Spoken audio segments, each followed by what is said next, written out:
وصفتنا النهاردة هتكون طريقة عمل البط المحمر.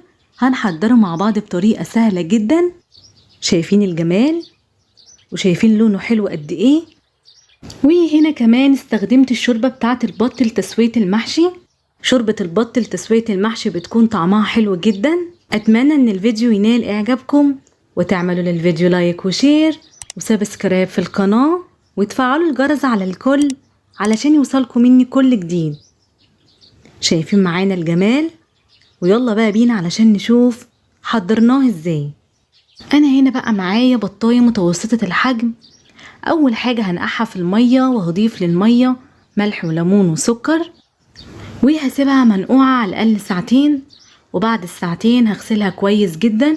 وبعد كده بقى معايا شوية من الدقيق دعكت بيهم البطاية كويس. وبعد كده بقى اغسلها اخر مرة وهتكون جاهزة معايا. ويلا بينا علشان نشوف مكونات الشوربة، وهي عبارة عن بصل وتوم وجزر وطماطم وكرفس. والتوابل هتكون معانا عبارة عن معلقة صغيرة من الفلفل الأسمر والكزبرة، عود من القرفة، ومعايا ورق لورا، ومعايا حبهان، ومعايا قرنفل.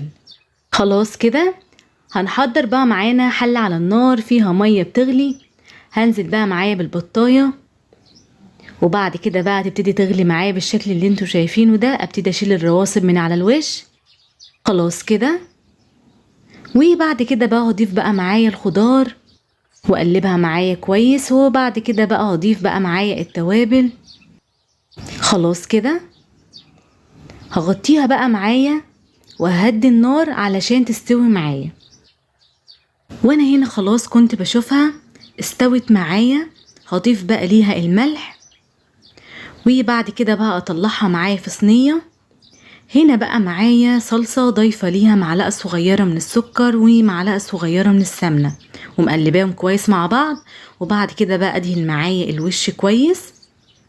وبعد كده بقى اشغل بقى معايا الشواية وادخل معايا الصينية على الرف الوسطاني.